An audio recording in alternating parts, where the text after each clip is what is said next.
नमस्कार दोस्तों, स्वागत है आपका फिर से एक नए वीडियो में।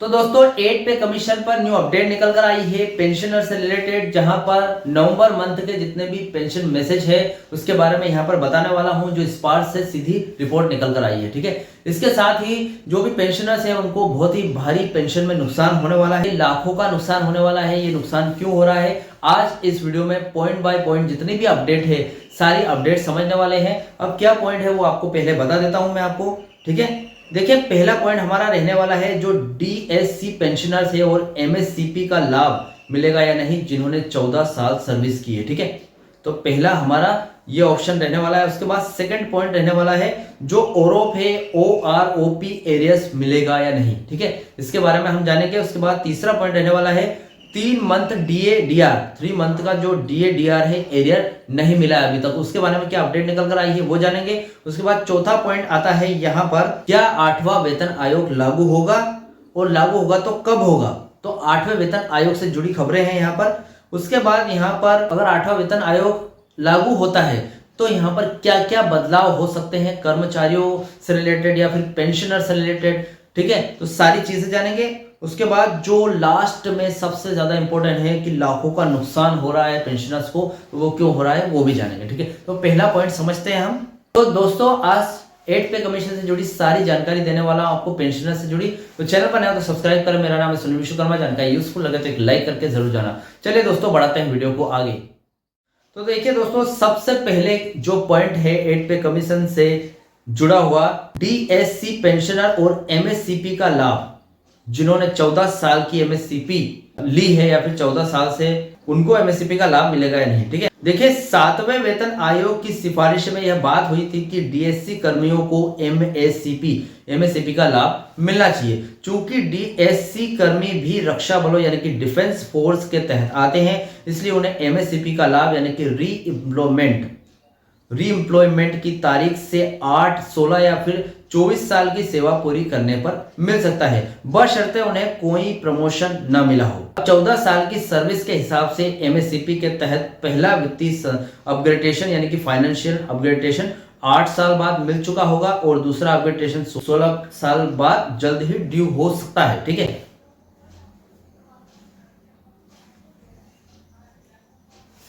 अब एरियर्स की बात करें, अगर एमएससीपी लागू होने के बाद आपकी पेंशन में कोई सुधार होता है और आपकी पिछली पेंशन कम बनी है तो उस अंतर की राशि को आपको एरियर के रूप में मिलेगी। इस विषय पर अलग अलग कोर्ट के फैसले और सरकारी आदेश आते रहते हैं। आपको स्पार्श पोर्टल पर अपनी पेंशन स्लिप यानी कि पीपीओ या पीसीडीए पेंशन की वेबसाइट पर अपने एमएससीपी स्टेटस की जांच करनी चाहिए। अगर लाभ ड्यू है और नहीं मिला है तो आप शिकायत सीपी ग्राम पर कर सकते हैं। ठीक है, अब यहां पर सेकंड पॉइंट आता है हमारा, ओरप एरियर मिलेगा या नहीं। ठीक है, देखिए ओरप एरियर यानी कि 1 रैंक 1 पेंशन एरियर। ठीक है, ओरप 2 का एरियर मिलना तय है। ओरप 2 यानी कि समीक्षा जुलाई 2019 से लागू का एरियर यानी कि बकाया राशि मिलना तय है। सुप्रीम कोर्ट ने मार्च 2023 में केंद्र सरकार को निर्देश दिया है कि ओरोप 2 यानी कि ओआरओपी 2 का एरियर पेंशनर्स को एक निर्धारित समय के भीतर किस्तों यानी कि इंस्टॉलमेंट में किया जाए। ठीक है, अब यहाँ पर सुप्रीम कोर्ट ने भी जवाब दे दिया है 2023 के टाइम पे कि ओरोप 2 का एरियर पेंशनर्स को मिलना चाहिए। उसके बाद भुगतान की समय सारणी यानी कि जो सुप्रीम कोर्ट द्वारा तय की गई थी, पारिवारिक पेंशनर्स और वीरता पुरस्कार विजेता यानी कि गैलेंट्री अवार्ड्स, इन्हें एक ही किस्त में अप्रैल 2023 तक भुगतान कर दिया गया है। ठीक है, 70 वर्ष या उससे अधिक आयु के पेंशन इन्हें जून 2023 तक का भुगतान कर दिया गया। जो भी 70 वर्ष तक के जितने भी पेंशनर्स हैं उनको यहाँ पर 2023 तक भुगतान कर दिया गया है। ठीक है, अब बाकी जितने भी बचे पेंशनर्स हैं इन्हें अगस्त 2023, नवंबर 2023 और फरवरी 2024 तक 3 बराबर किस्तों में भुगतान किया गया था। ठीक है, यदि आपको अभी तक ओरोप 2 का पूरा एरियर नहीं मिला है तो फरवरी 2024 तक आपको अंतिम किस्त मिल चुकी होनी चाहिए थी। ठीक है, जो फरवरी 2024 अभी गए साल में आपको ये जो किस्त है लास्ट किस्त मिल जानी चाहिए थी। आप अपने बैंक खाते या स्पार्श पोर्टल पर चेक करें, अगर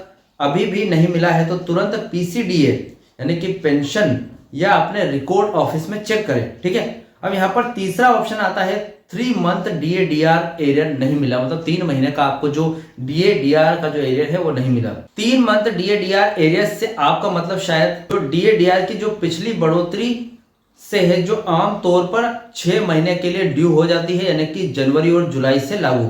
ठीक है, अगर सरकार ने डीए डीआर में कोई बढ़ोतरी की घोषणा की है, लेकिन उस बढ़ोतरी को लागू करने की तारीख से लेकर आपके खाते में पैसा आने तक देरी हुई है, ठीक है, तो उस अवधि का बकाया पैसा एरियर कहलाता है, जो आपको मिलेगा। उदाहरण, यदि डीए की घोषणा 1 जुलाई से लागू हुई, लेकिन आपको बड़ा हुआ डीए नवंबर की पेंशन में मिला, तो जुलाई, अगस्त, सितंबर, अक्टूबर इन 4 महीनों का बकाया डीए आपको एरियर के रूप में मिलना चाहिए। ठीक है, अब देखिए यह 18 महीने जनवरी 2020 से जून 2021 तक का डीए डीआर एरियर से अलग है, जिस पर अभी तक सरकार ने भुगतान का कोई भी डिसीजन नहीं लिया है। जो आपको जनवरी 2018 का ये है, ठीक है, 2020 से लेकर 2021 तक का 18 महीनों का एरियर का जो इशू है उससे थोड़ा सा अलग है ये। आप अपनी पेंशन स्लिप देखें, अगर बढ़ोतरी लागू हो गई है, अगर बढ़ोतरी लागू हो गई है और पिछले महीनों का एरियर नहीं आया है, तो अपने पीसीडीए या फिर स्पार्श बैंक से संपर्क करें। ठीक है, अब हमारा नेक्स्ट पॉइंट, चौथा पॉइंट आता है 8वें वेतन आयोग से जुड़ी कुछ जानकारियां हैं। ठीक है, कब लागू होगा, कब तक क्या लागू होगा या नहीं। ठीक है, 8वां वेतन आयोग केंद्रीय कर्मचारियों और पेंशनरों के लिए एक बड़ा बदलाव होगा। इसकी घोषणा और लागू होने से जुड़ी कुछ महत्वपूर्ण बातें हैं यहाँ पर। ठीक है, सरकार ने अभी तक आधिकारिक तौर पर 8वें वेतन आयोग के गठन की घोषणा नहीं की थी, लेकिन खबरों के अनुसार इस पर विचार चल रहा है और इसकी कार्य और शर्तें, यानी कि टर्म्स ऑफ रेफरेंस यानी कि टोर जारी कर दी गई है। परंपरागत रूप से हर 10 साल में एक नया वेतन आयोग लागू होता है। तो 7वां वेतन आयोग 1 जनवरी 2016 से लागू हुआ था। 7वां वेतन आयोग 1 जनवरी 2017 से लागू हुआ था, इसलिए 8वां वेतन आयोग 1 जनवरी 2026 से लागू होने की पूरी संभावना है। अब इस पर मुख्य बातें क्या क्या है, क्या क्या बदलाव हो सकता है। अगर 8 पे कमीशन लागू होता है 2026 में, तो कर्मचारियों के जीवन में या फिर पेंशनर्स के जीवन में क्या क्या बदलाव आ सकते हैं। ठीक है, इन सभी बातों पर चर्चा करते हैं। देखिए यहाँ पर 1 जनवरी 2026 से लागू होने की संभावना है। आपके पास एक चार्ट आएगा निकलकर, जहां पर नया फिटमेंट फैक्टर के माध्यम से समझेंगे, सैलरी पेंशन में बढ़ोतरी के माध्यम से समझेंगे, और डीए डीआर का मर्ज होना चाहिए या नहीं ये समझेंगे। ठीक है, देखिए पहला है नया फिटमेंट फैक्टर अगर लागू होता है तो क्या होता है। 7वें वेतन आयोग में 2.57 फिटमेंट फैक्टर था। 8वें वेतन आयोग में यह 3.0 से 3.68 के बीच हो सकता है, यानी बेसिक सैलरी 26% से 30% की सीधी बढ़ोतरी हो सकती है।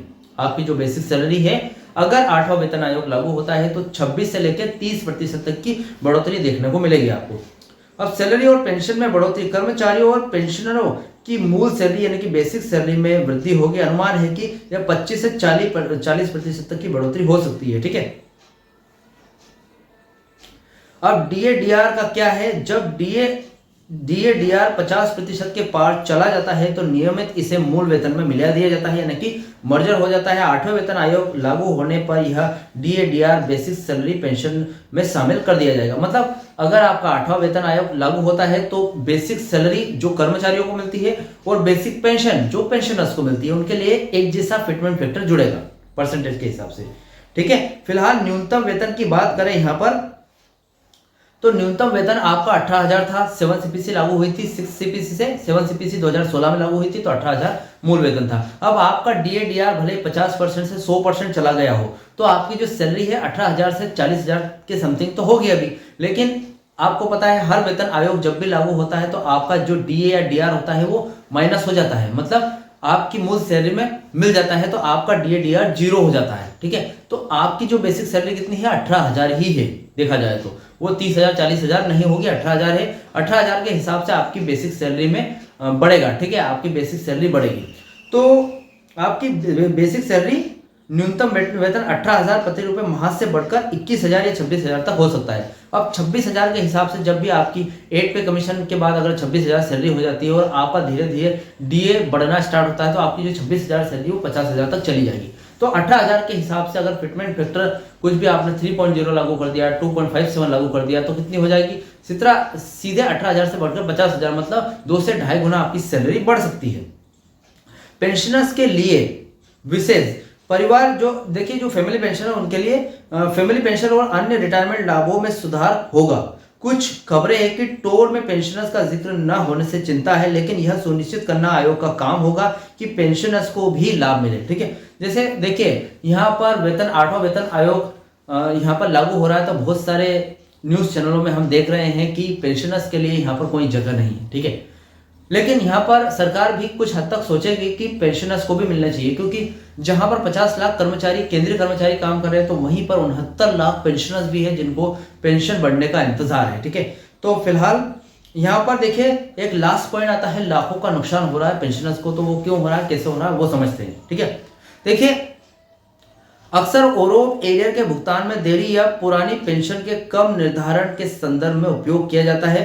देखिए यदि किसी पेंशनर्स का ओरोप एरिया या एमएससीपी लाभ गलत तरीके से कम तय कर दिया गया है या फिर उन्हें कई लाख रुपए का नुकसान हो सकता है, तो उन्हें देखिए आगे से ही सरकार द्वारा कुछ गलती हुई, कुछ भी उनकी पेंशन में त्रुटि वगैरह हुई है या फिर कम, जैसे आपको पेंशन मिलनी थी 20,000 और आपको उसमें लिख दिया गया कि आपको या तो 14,000 मिलेगी या फिर 15,000 16,000 रुपए, तो आपको 4,000 का हर महीना नुकसान होगा। एक हिसाब से देखा जाए तो 8-10 साल में आपको लाखों का नुकसान हो रहा है। ठीक है, तो इसलिए हर पेंशनर्स को अपने पीपीओ यानी कि पेंशन पेमेंट ऑर्डर, स्पार्स रिकॉर्ड को और बैंक स्टेटमेंट की बार बार जांच करनी चाहिए ताकि कोई भी गलती न रहे। यदि आप किसी विशेष दस्तावेज या अपने व्यक्तिगत मामले की जानकारी चाहते हैं तो कृपया बताएं।